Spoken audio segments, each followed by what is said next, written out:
Hey everybody, this is Silver Spook, and this is the Silver Spook video about the Anti-Imperial Victory in Hawaii, a Native Hawaiian view. That's mine, obviously. If you don't know, I am Native Hawaiian or Kanaka Maoli person. That's a Kanaka Maoli flag. That's not the official Hawaii flag, but I like to have it up. And also in the thumbnail of this, just to point that out, that it is Hawaii. There is a Hawaiian movement against empire. I talked a lot about that last week. Speaking of Andor and science fictional and fantasy empires being resisted in Star Wars versus the real ones in the real world, and how those are actually resisted. And just to be clear, the United States is one. Even George Lucas pointed out that the rebellion was the Viet Cong, and the U.S. empire was the Palpatine, Darth Vader empire. But also in Hawaii, we are also in a struggle against an empire as rebels, as people trying to stop this system. It's not necessarily any one particular. Imperialism is a vast thing, and it's very complex. But there are victories, despite how huge it is, despite how insurmountable it seems. Kind of the point of Star Wars. We just watched some more Andor this past week, and it's it's a long, difficult trek sometimes, as is illustrated by that graphic by Kanaka Autonomy. You can follow them, by the way, on Instagram at Kanaka Autonomy. You can learn more about this ongoing anti-imperial struggle and other Hawaiian perspectives, because I'm just one.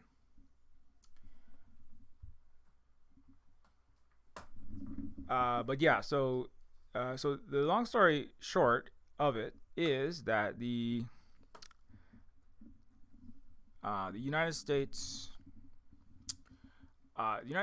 Pohakuloa training facility, which is the largest by acreage, the largest military training facility, U.S. military training facility in the world. It's actually in Hawaii. It is on the island we're currently on right now, which is called Moku Okeawe. It's also commonly known as the Big Island of Hawaii, because it's the largest by land mass island. And Pohakuloa military the technical name is, I think, Pohakuloa training facility, right? But it's basically a military base, huge military base here in Hawaii. It is now had its lease revoked, and so this is not total victory. Obviously, nothing is total with empire when it comes to empire. Whether you're in the Levant region, whether you're fighting empire in Africa, shout out to much progress has been made on that. I did a video on that, African anti-imperial resistance, about in the last month, and also, South America, Central America, and Asia. None of these, any of the resistors, the Vietnamese will tell you, there is no permanent victory. You have to constantly be fighting this, even when you kick them out. Even when you kick the stormtroopers out and you get them to pack up their Star Destroyers and their TIE Fighters, also known as F-16s. The Star Destroyers are aircraft carriers, like the USS Harry Truman. When you get them to take their Imperial bases, right, out, and all of their Captain Phasmas, also known as U.S. officers, and all of their all of their flunkies and machinations and their corrupted local governments. Actually, a lot of that is explored in Andor as well, like turning a indigenous territory quietly into a tourist destination, slowly pulling the people away to work for the empire. So there's many ways that it works. The Andor style empires on the one of the particular planets is very similar to the U.S. in Hawaii. Um, in a way of they're turning a sacred mountain where there are historical dances being done in turning that land, right? It's like a hula like dance. I know it's not hula, but in Andor, and then turning the whole place into a vacation spot and building massive amounts of bases and subjugating, plundering, committing genocide, and keeping the entire planet subjugated and the resources stolen for the profit of imperial capitalists in the core. It's it's a system. It's intentionally extremely complicated, so it's hard to fight. It takes massive amounts of work. So this is why it's a victory lap day, because it's a celebration to a lot of work that's been done for a long time. And that's also part of what Andor is about. It's not, you can get really tired and it feels like you've been pushing like Sisyphus, a rock up a hill. It feels like you've been carrying, your ancestors' souls, and you've been carrying the weight of billions of people suffering historically, like all of humanity suffering. You're carrying it all on your back, right? Like so much poisoned water, while the boot that stomps on a face forever, Western imperialism, is constantly beating you up every day. You just have to keep fighting, and it seems insurmountable, right? And people quit. People forget why they're fighting. People come because they wanted to make money, like in Andor, and they discover, actually, maybe I don't want to just make money. I want to actually stop this evil system globally for real, even though it's going to be extremely difficult and our chances in any individual fight is very low.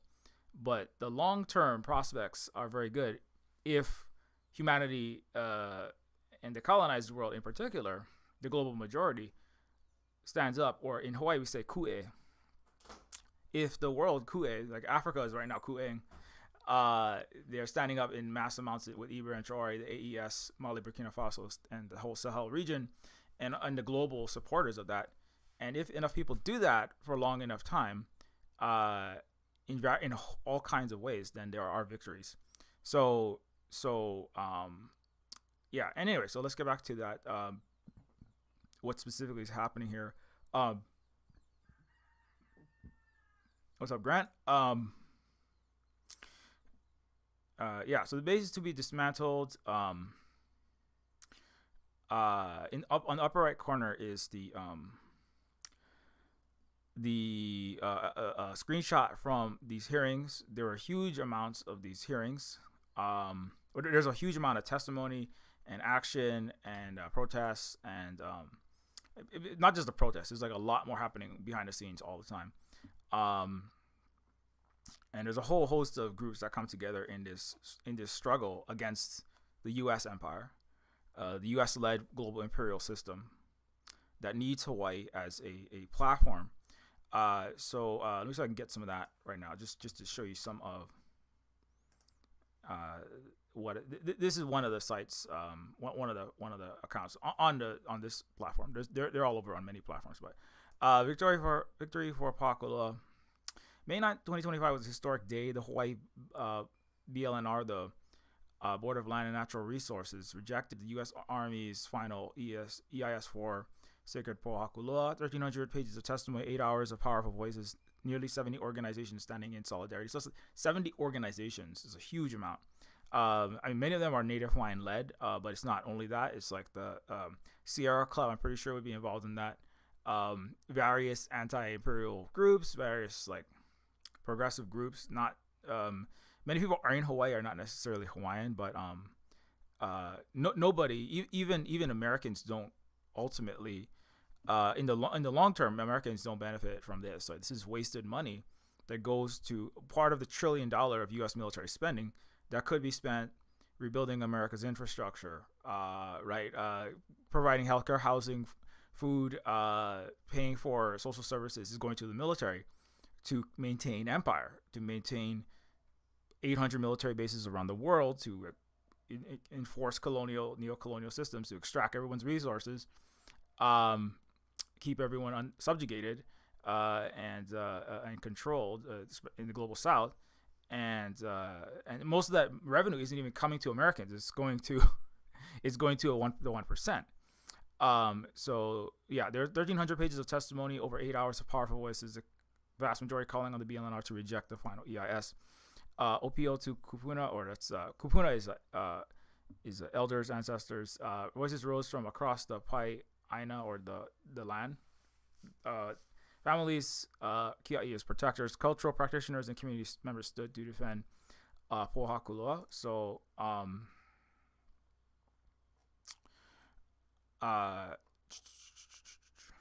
here's a list of all these organizations. BDS in Hawaii is one of them. Global Network Against Weapons and Nuclear Power in Space. Environment. As you can see, they're not all just Native Hawaiian groups. Greenpeace, Hawaii Alliance for Progressive Action. I know most of these. Kalahui. Obviously, many of them are Native Hawaiian.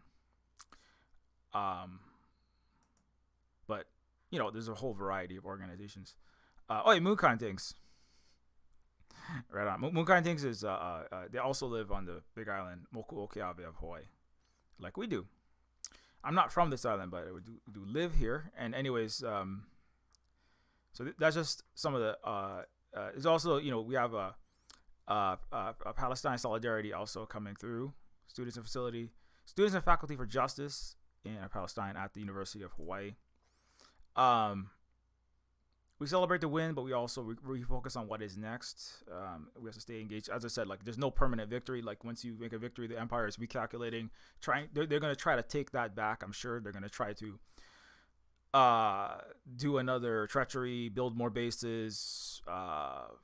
Try to fund more war, more imperialism, more CIDE in Yemen and PALESTINE. And all around the world. So then Hawaii is important for many reasons, which I got to decide how deep I want to get into the weeds today. But let's get the basics. One thing that's I think it's important to point out is that the Pohakuloa training facility, right? That's specifically the one that they're talking about. Pohakuloa training facility is the location where the United States has been preparing for cataclysmic war on China. Like there's an article on that right here. This is from last year, March. Preparing for a China war, Marines are retooling how they fight. U.S. troops are preparing for. This is from the Washington Post last year.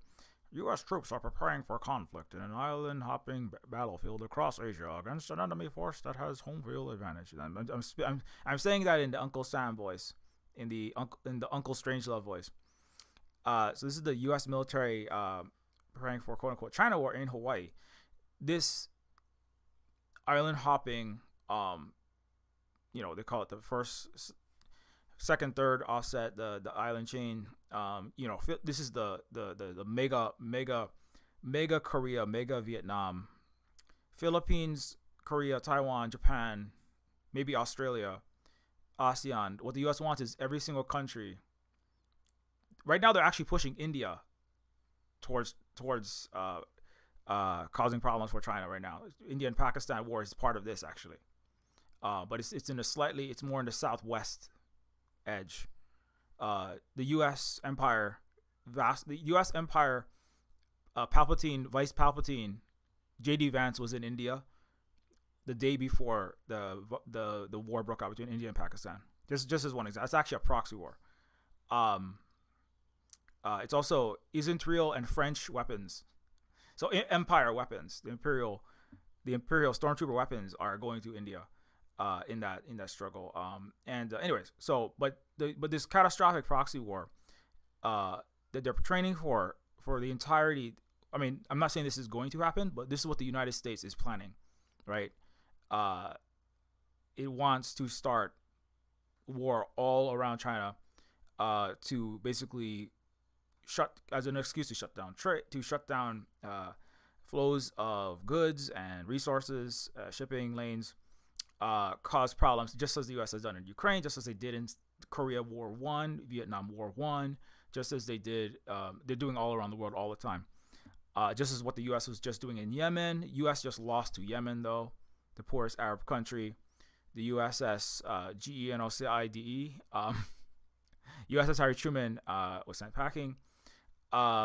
And that's directly connected, by the way. That's imperialism. Again, it's a global phenomenon, and you have to have a global perspective to actually understand it.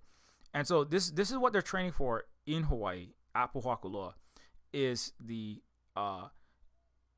ground, air, Army, U.S. Army, U.S. Air Force, U.S. Marines, U.S. Navy, plus South Korean military, plus the Philippine military, plus 26 other allied vassal nations. Or, I mean, the U.S., the collective West is slowly decollectivizing and balkanizing because the U.S. is losing its hold. This is from last year. A lot has changed since last year. It's the empire descent is accelerating, but it's still trying to do these things, right? So, but actually, that's one of the good news is one sign the U.S.-led global imperial capitalist neocolonial structure is disintegrating, is the fact that this key training ground. Let me see if I can find that actually.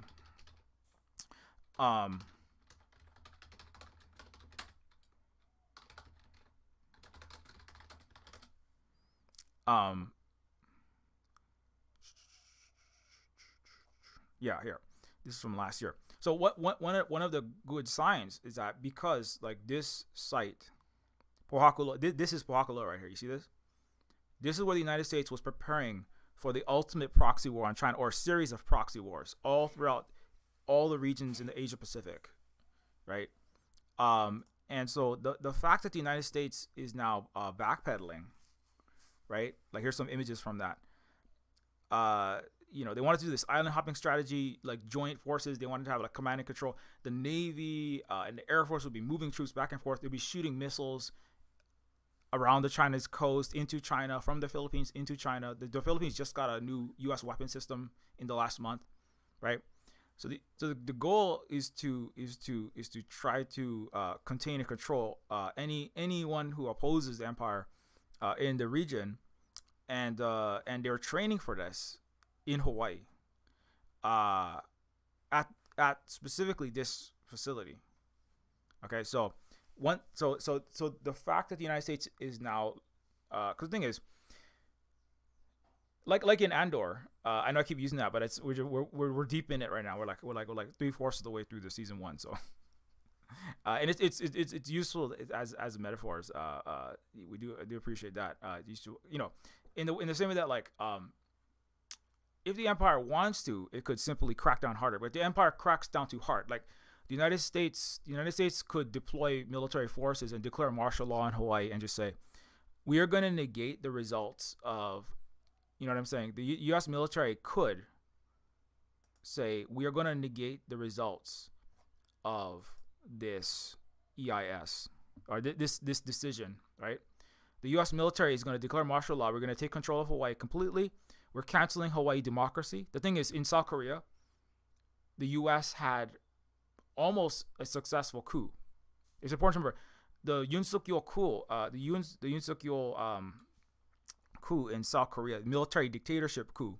It would have installed a non-elected leader, quote unquote elected. Was the United States attempting, right? The 2024 South Korean martial law crisis was the U.S. attempting to install.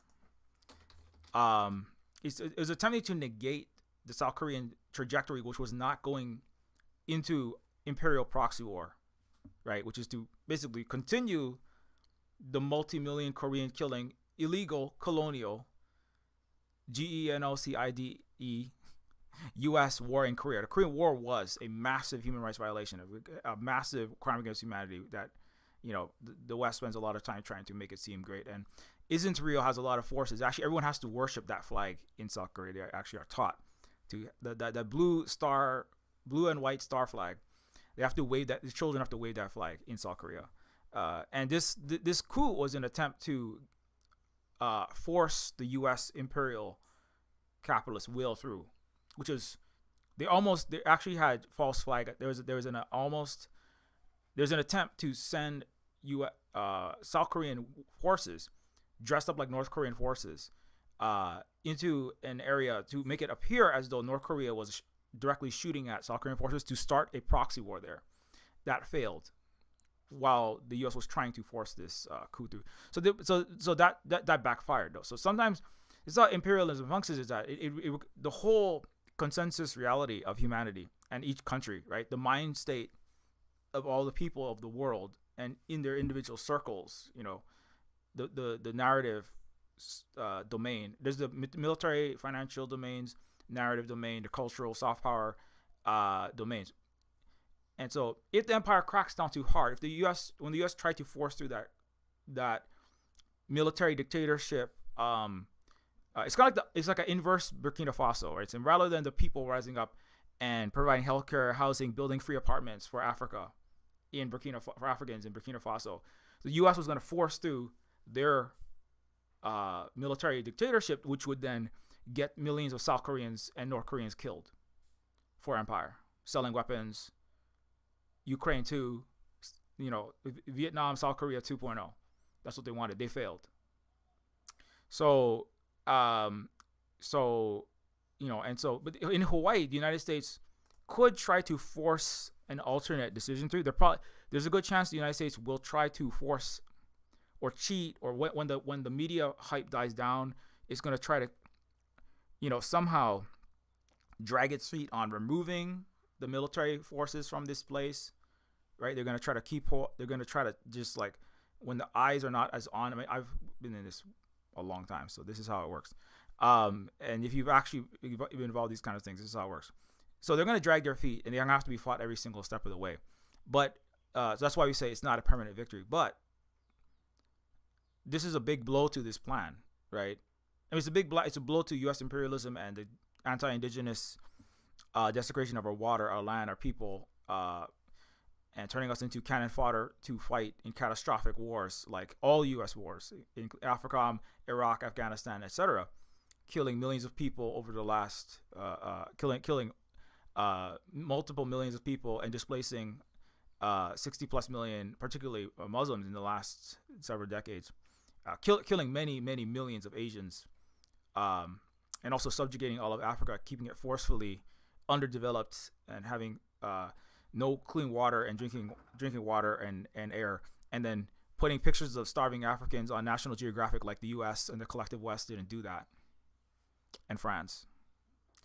So this is a blow to that entire system. Any blow to empire in one place is a blow to empire in all places. Any blow to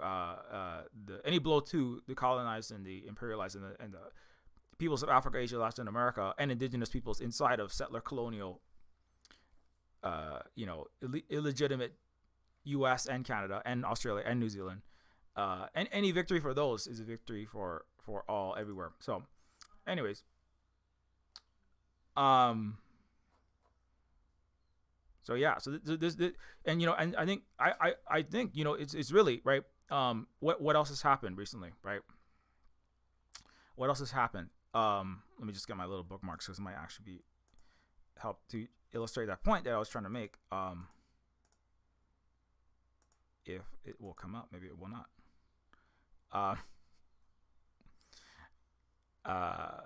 Twitter broke. Okay, so but so India and Pakistan just had a battle, and then there's a ceasefire. No, they're going back and forth. But one of the big things that has happened is that India-Pakistan war, the U.S. and the collective imperialist side, France, U.S.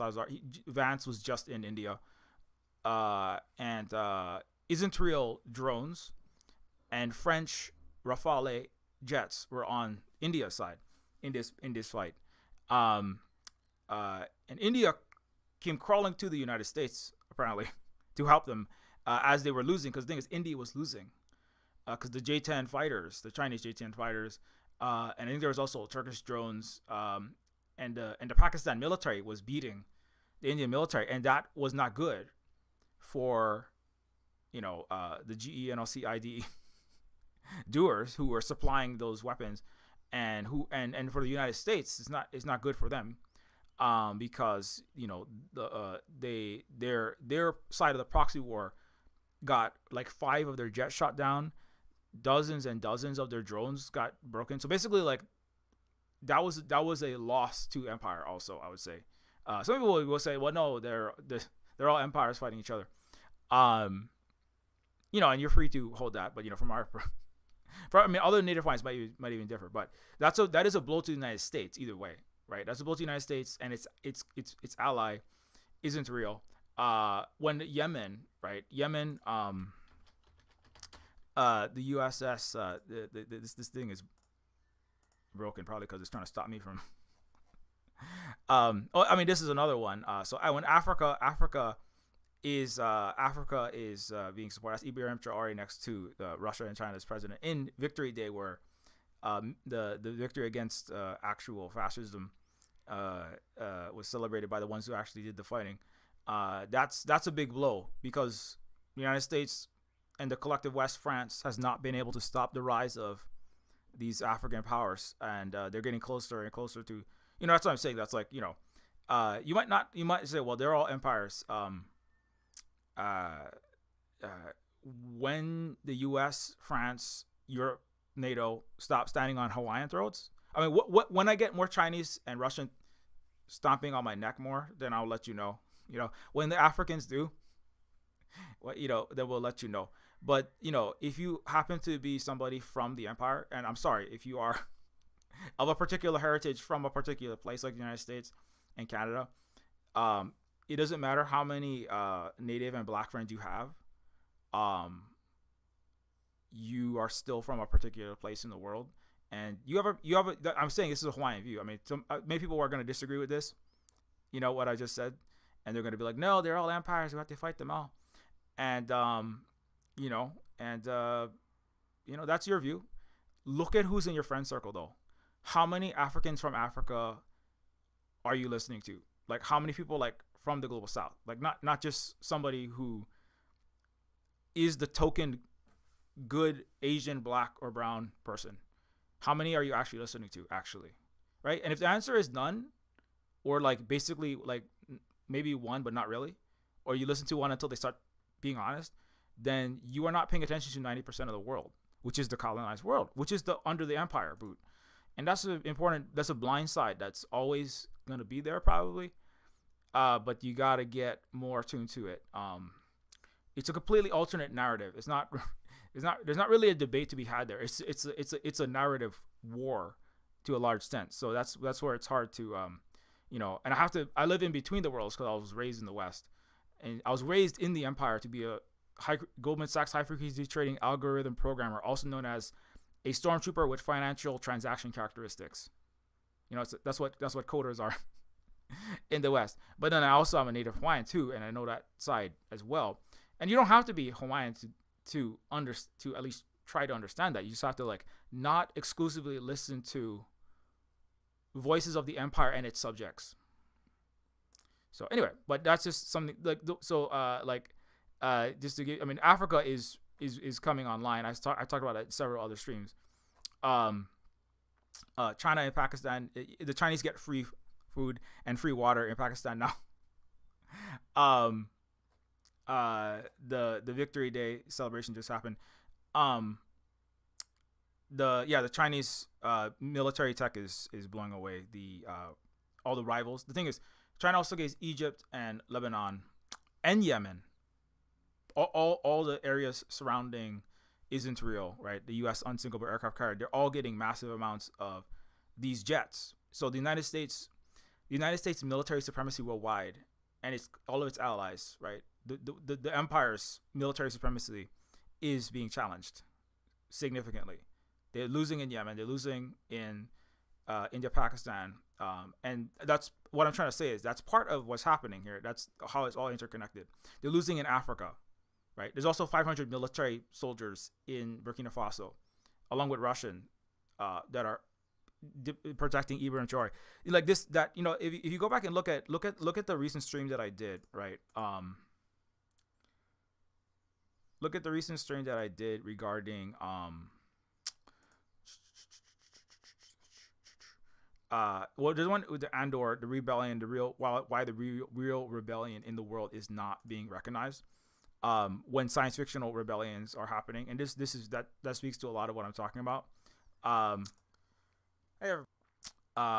when it comes to people not recognizing the history of actual resistances and the current ones that are happening right now, whether that's Julius Malema and the EFF in South Africa, whether that's Ibrahim Traore in Burkina Faso, whether that's the new president of Mali that's building free homes using the resources of African countries.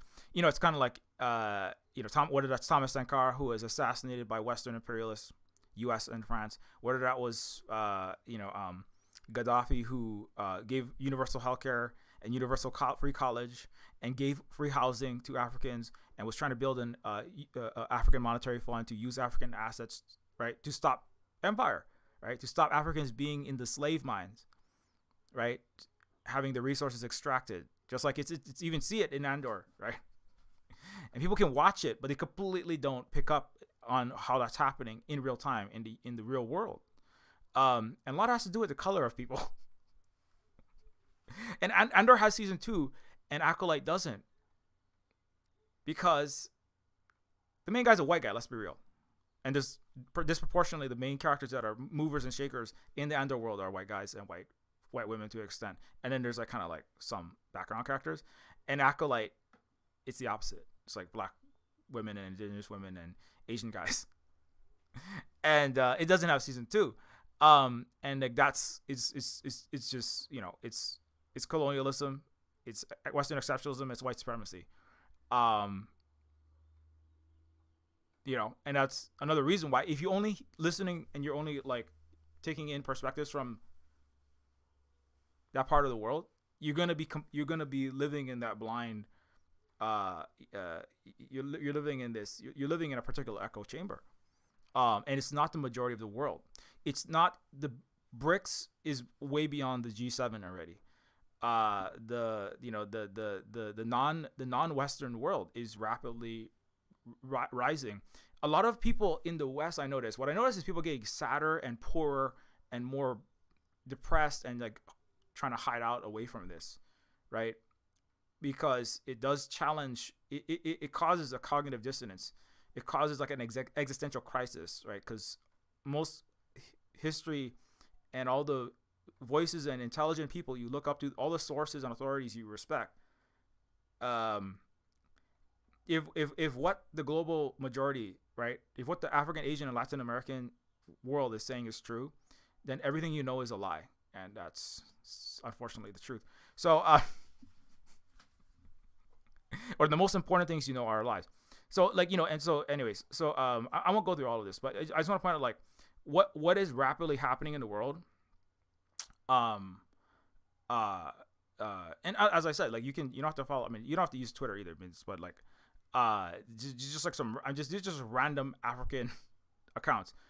You don't have to follow any particular one, but there are a lot of ones that like there's massive upswing in this action, and there's basically silence from the Western world. There's silence. It's basically just like I hope Trump doesn't deport me. That's all I hear over there. But this is happening. Like this is happening. Africa is not submitting to the U.S. The West is being kicked out. It's not able to get rid of the new African rebels, and U.S. and France are losing their trillions of minerals, which is the U.S. and the West might collapse. I mean, they might economically collapse at their current rate. And I mean, that's also, I understand that Westerners don't want to accept that because that's scary, right? Because if you are a middle to upper middle class white person, or even a non-white person but happen to work for empire, that is going to hurt your economic situation. I mean, it is. I mean, the trade war is already hurting your economic situation, but the trade war is part of imperial decline. Like whether Trump launched the trade war or not, the U.S. was going to be declining. The solution, I mean, and obviously, like, it's hard because, then the solution is not just like we vote in another Democrat and things will get better. Republican or Democrat, like any party that gets voted in the U.S. and Europe and Canada, etc., in the West, things are going to get worse no matter what. And so that's scary, and it sucks. Most people in the West are in circles that don't even want to hear any of that. Their job circles don't want to hear any of that. And I totally understand that. It doesn't make what's happening not happening or false. That's just called denial. Right? It's called putting your head in the sand. It's the ostrich technique. And so what a good solution would be is to figure out what what can be done to join the global rebellion, rather than to try to hide from Africa getting free, particularly if you ever talked about decolonization and you talk about anti-blackness, you talked about, the suffering of indigenous people under colonialism, and then decolonization is happening, and then you're like running from that. That's just like kind of duplicitous and hypocritical. That's just my native Hawaiian perspective. Maybe I'm incorrect. Maybe you're an upper middle class white man from Boston, has a better perspective on what is legitimate. I don't know. Anyway, I see that the upper middle class white man from Boston just left the stream. Like inside the United States, this is still happening, obviously, in the prison industrial complex. This is the United States actually doing, basically, it is slave labor, is what it is. French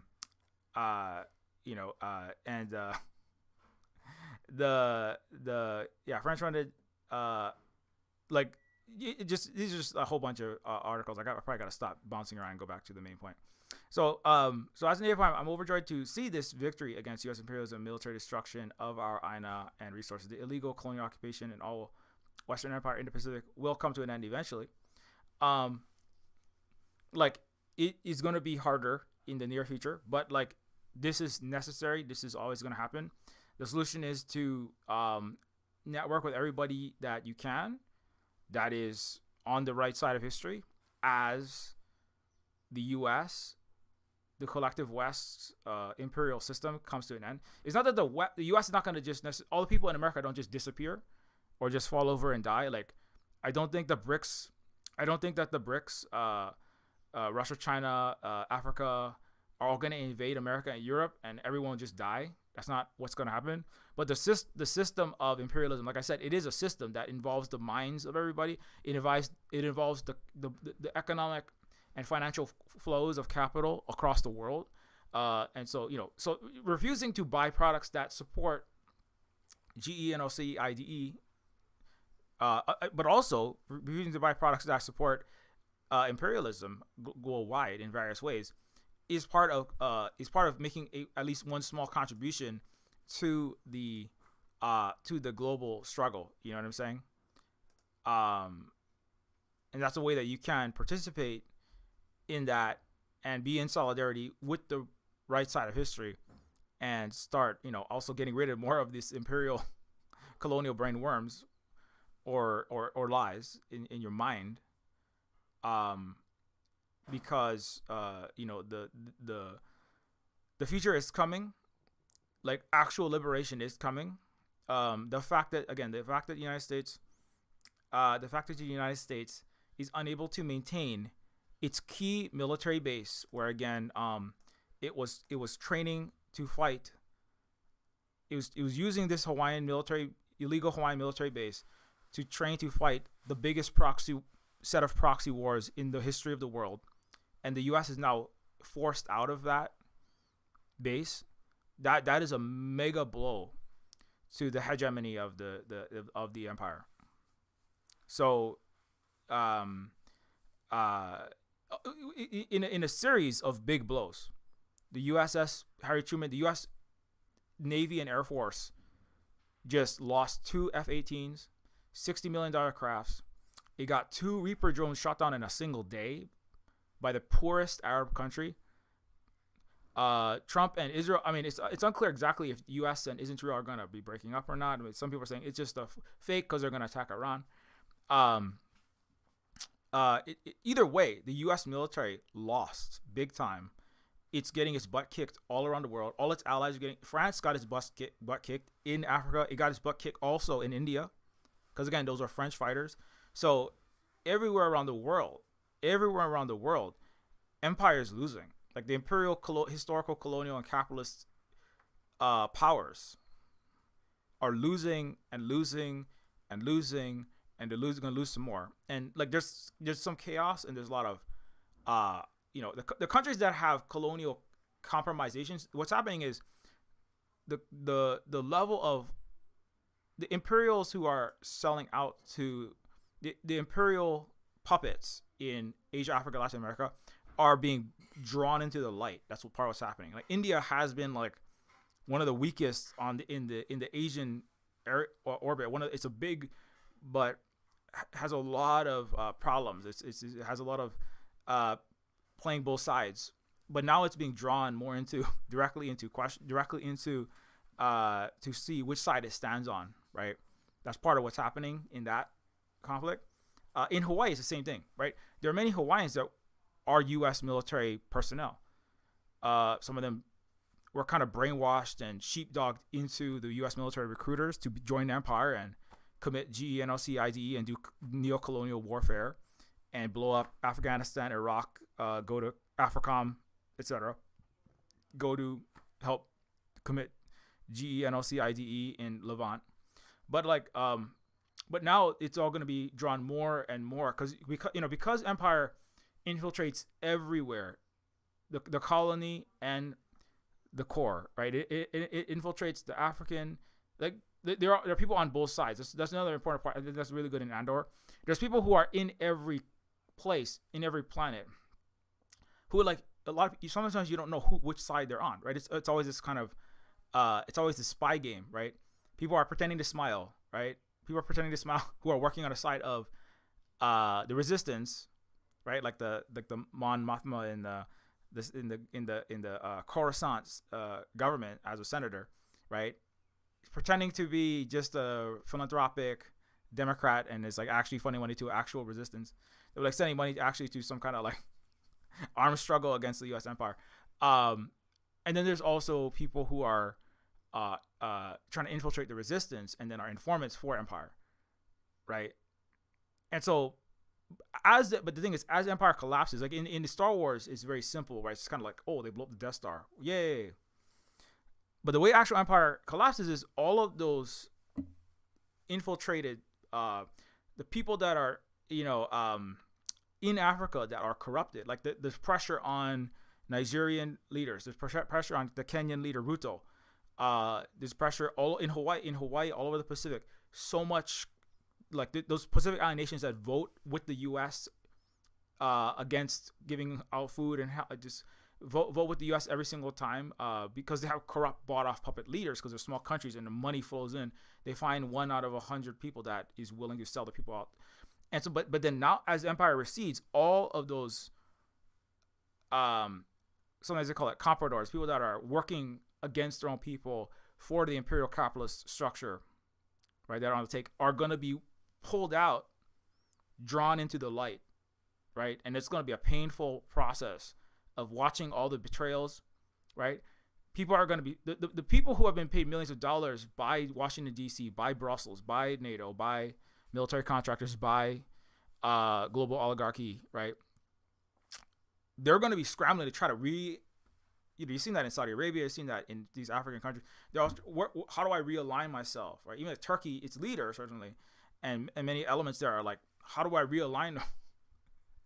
Right now, some of them are going to just fall. Some of them are going to perish, let's say, and there's going to be internal struggles, and there's a lot of internal struggle that is going to be happening in Hawaii too, where the Hawaiians that are working in the U.S.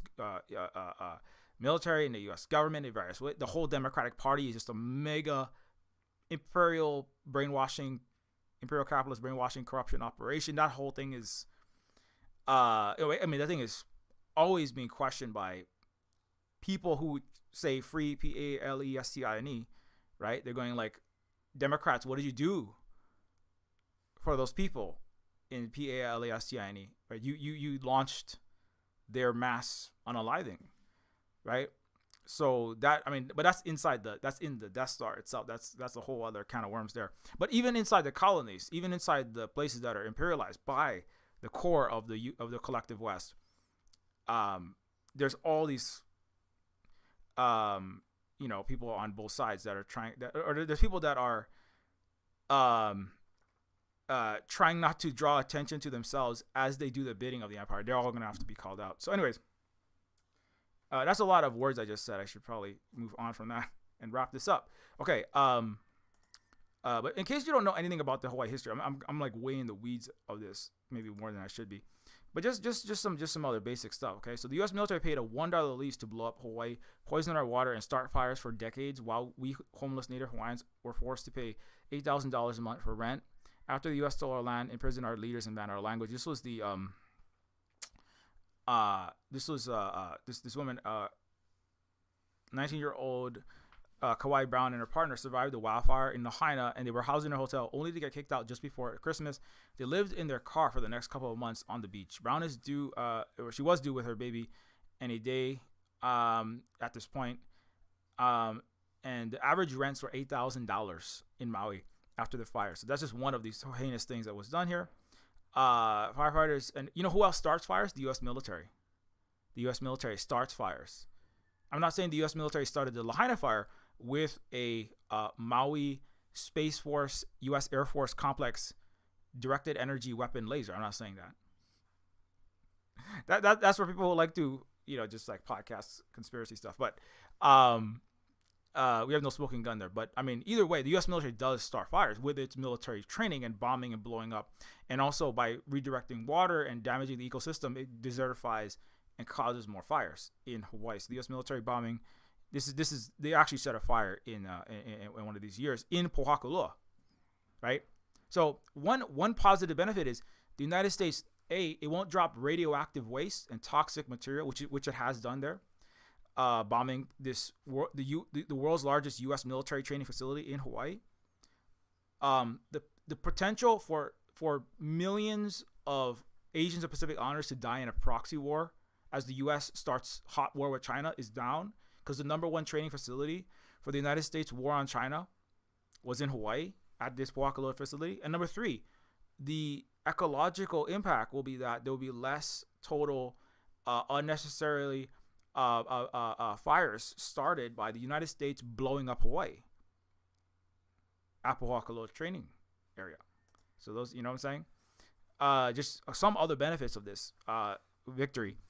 Hawaii is the linchpin. It is the U.S. admitting Hawaii is the linchpin of U.S. military strategy in the Asia-Pacific region and a command center of what Walden Bellow called a transnational garrison state. From the headquarters in Honolulu, it's the U.S. Indo-PACOM now, and Commander-in-Chief of the U.S. Pacific Fleet. There's a vast network of overseas bases and enforces U.S. hegemony in the Asia-Pacific region. Hawaii also served as a staging area for the U.S. to launch wars in Vietnam and Iraq. So basically, all wars, all large wars America has ever launched in its period of so-called Pax Americana, POX, the disease of Americana. Every single war they launched was basically staged from Hawaii, whether they say so or not. It's the entire U.S. empire is operated from Hawaii. And so if the U.S. continues to lose, right? Again, if the U.S. continues to lose its presence in Hawaii, this spells the end, or not the end, but this is massive blow to its ability to project its power across the world and crush and force everyone into these horrible systems that I talked about a lot.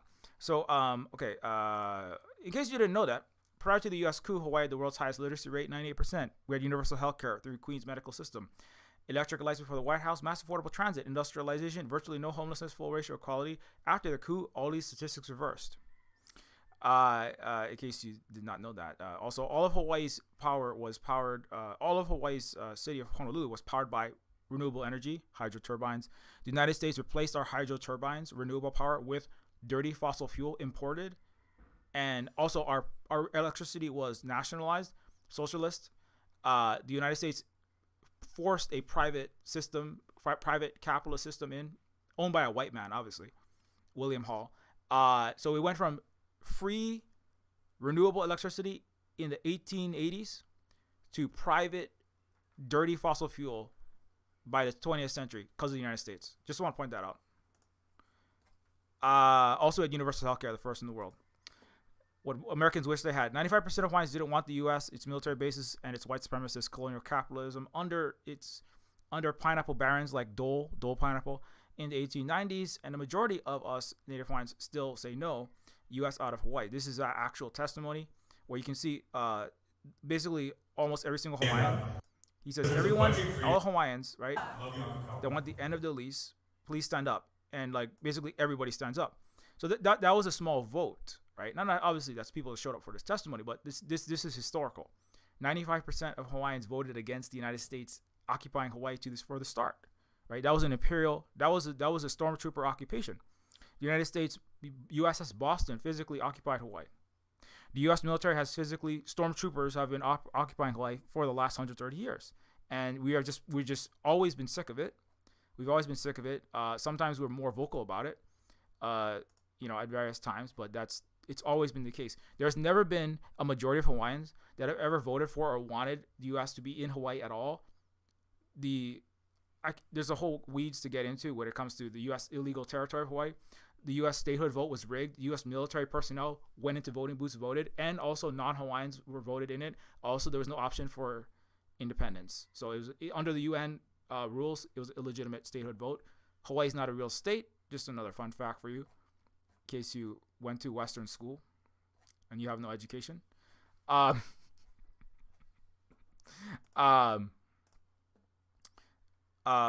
And so, anyways, okay. So there's one more thing I want to point out about the Pohakuloa.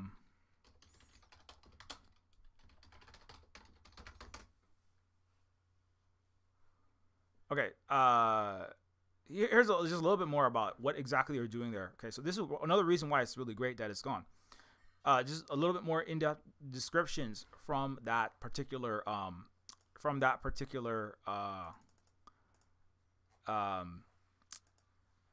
that article on the Washington Post. This is what the U.S. was doing there. A Marine gunner positioned the rocket launcher on his shoulders, focused the sights on his target, a rusted armored vehicle, 400 yards away. And there's a sickening glee. What the Washington Post article was describing was like a sick glee of pursuing World War III. They're like, this is the greatest thing, is the American Marines and American Marines are going to go and occupy Philippine Islands and all these islands across Asia Pacific, and they're just going to be shooting rockets. They're going to be shooting missiles into China.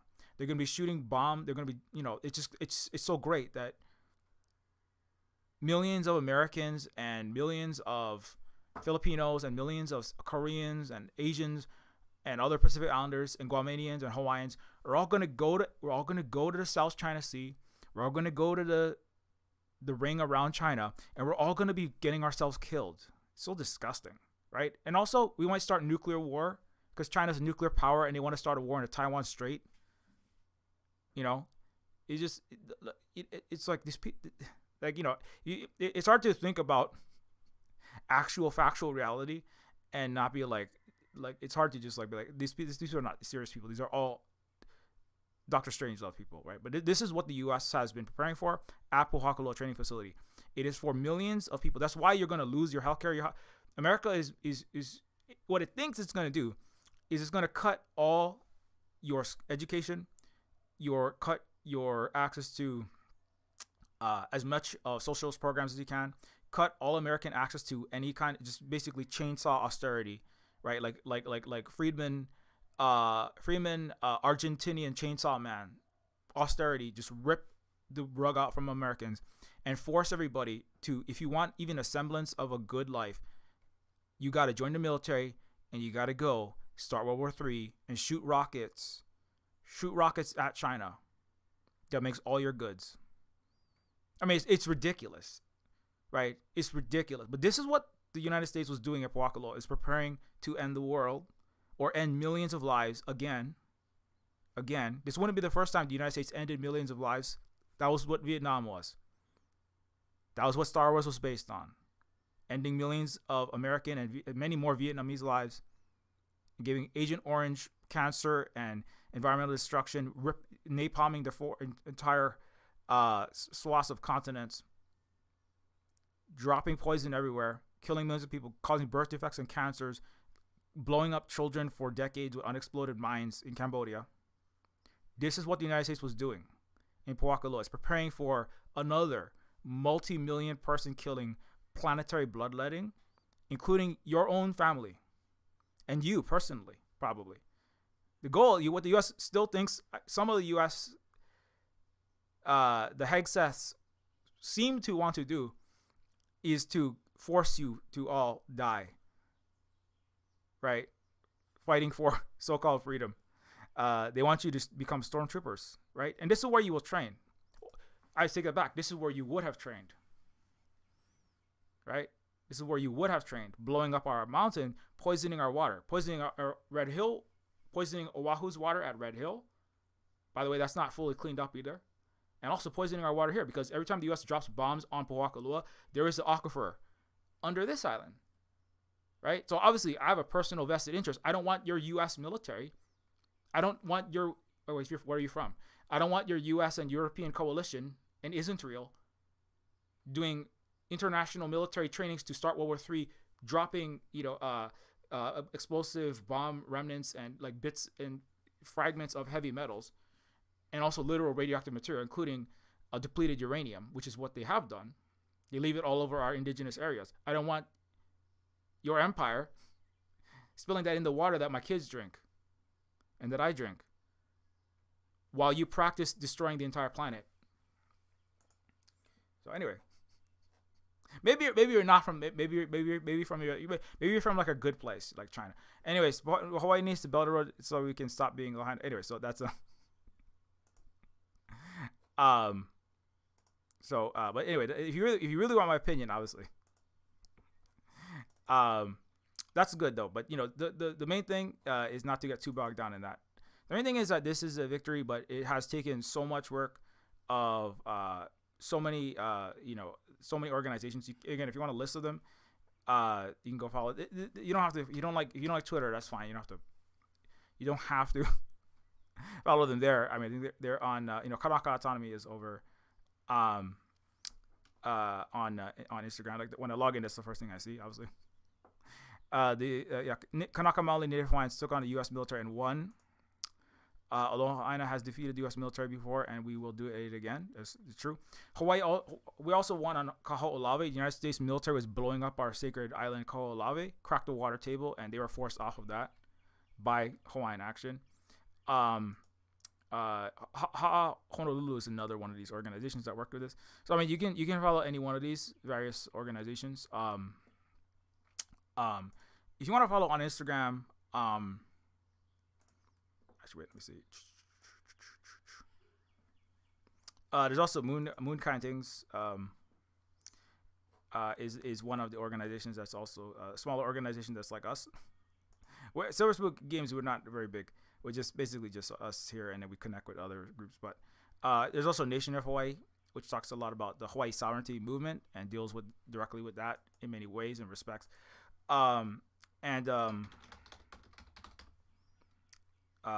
There's also this Silver Spook Hui is a little bit more of our Native Hawaiian sovereignty, decolonization, anti-imperial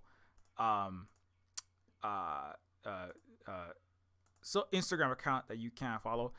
Some of the recent progresses we're going on. Part of resisting empire is being able to feed yourself without, as Thomas Sankara said, right? Who feeds you controls you, right? So to not be controlled by empire, you have to feed yourself as much as possible. It sounds like, oh, you're just gardening. In one way it is, in another way it's more than that. And like obviously, like we can't yet get every single calorie that we need from our Silver Spook, the Silver Spook Indigenous Hawaiian garden, restorative ecological Hawaiian ahupua'a system as best as we can make it here. But every amount that we do grow more than enough sweet potatoes than we could ever eat. I will say that. We just harvested more sweet potato, the physical potatoes, but the leaves actually are super nutritious also. You can actually eat them. So and that's part of anti-imperial work. right? And any serious African, Central South American, Vietnamese, Asian imperialism resistor, any actual rebellion member will tell you that, or they're not serious. They're probably a comprador. They're paid by. They're on the take. They're one of Andor's friends that's gonna out him right before the actual operation, the run on the Death Star or on the Empire's facilities. Okay. But yeah, you can also obviously there's historic education that we do, and of course that's more of that. And we talk a lot about Hawaii's history and history of resisting these systems on this. And you can also follow, of course, at Silver Spook Guy on the Twitter, and you can also follow. If you want to support us in this work that we try our best to do, obviously I make video games, and like the last video I made, I know was kind of the opposite. Part of me was like, Silver Spook, maybe you should like split your YouTube channel. Maybe you should have like a games channel, and you have like another channel be like the political action channel. And it's like, I just don't have the time. I got too many accounts already. I'm like, I'm stretched so thin. I don't even know. But yeah, that's just, it is how it is. But the Silver Spook brand is also like the games that we make. If you ever played Neofeud, or if you played Terminus Machina, or if you played Decolonators, I don't even pretend to make apolitical games. Not that I think that's particularly possible.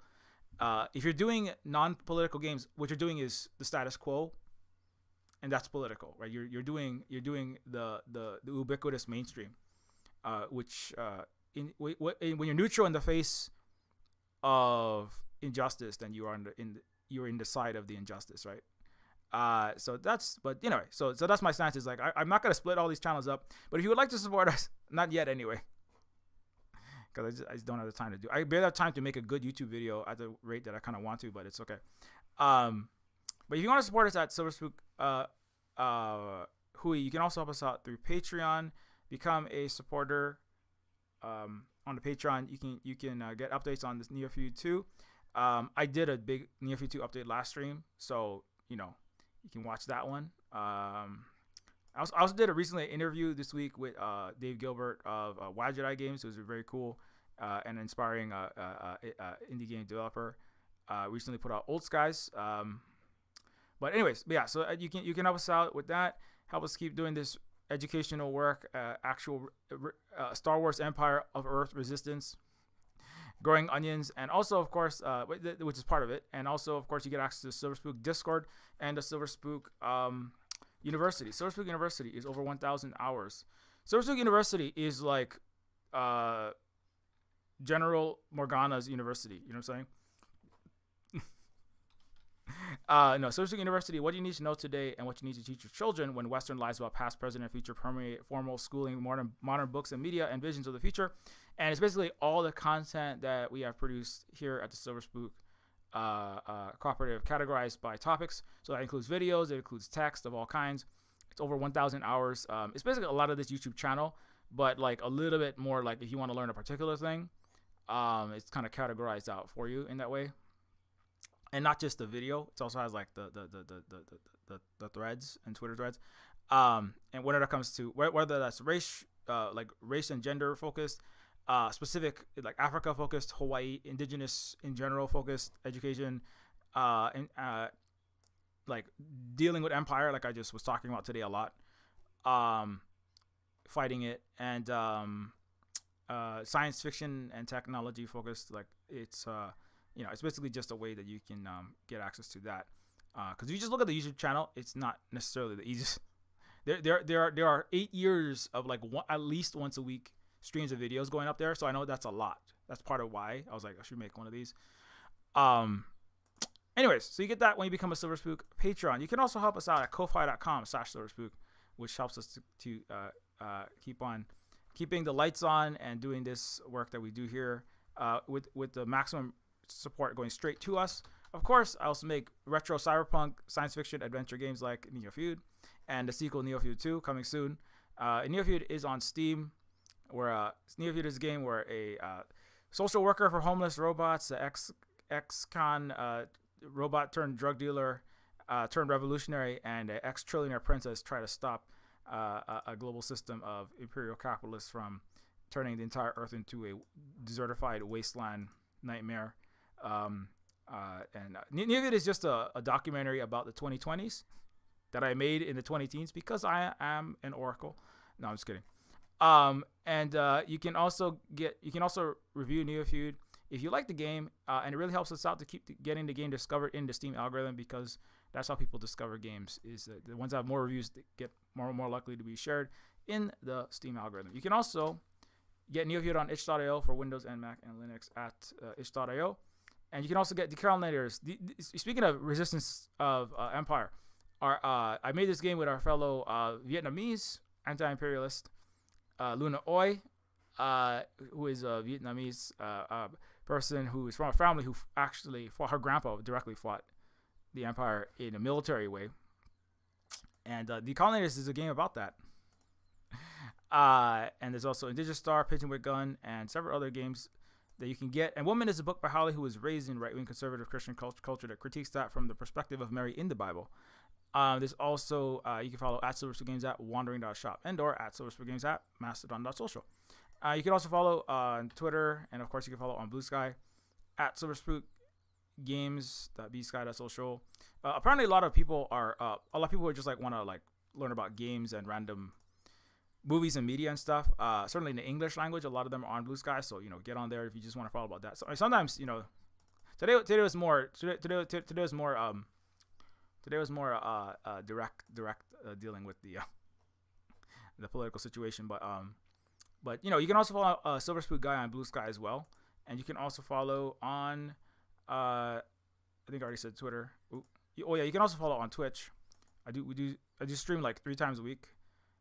Just like doing basically whatever, hanging out. Sometimes I play games, and sometimes I'm just talking about various things that are happening in the world. And you can also follow Holly, Allergic to Blue. Holly is of course partner here at Silver Suit Cooperative and sharing important information like that. Because guess what? We're still in ongoing. Part of resisting Empire is resisting its bioweapons. You know what I'm saying? Masks are part of anti-imperial resistance to that. That masks are the missile defense system of the rebellion against the Empire's bioweapons.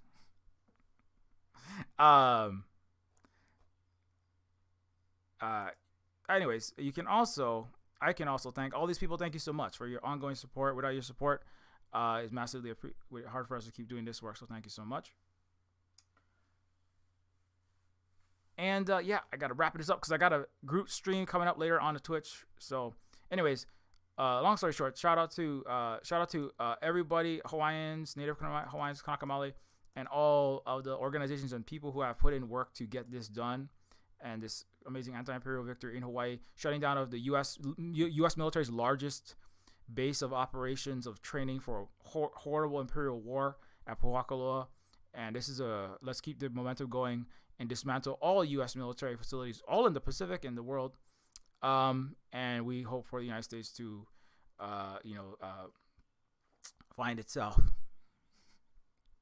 as it loses its tentacles that are destroying the entire earth and stealing all the wealth for the 1%. Okay, have a good rest of your day.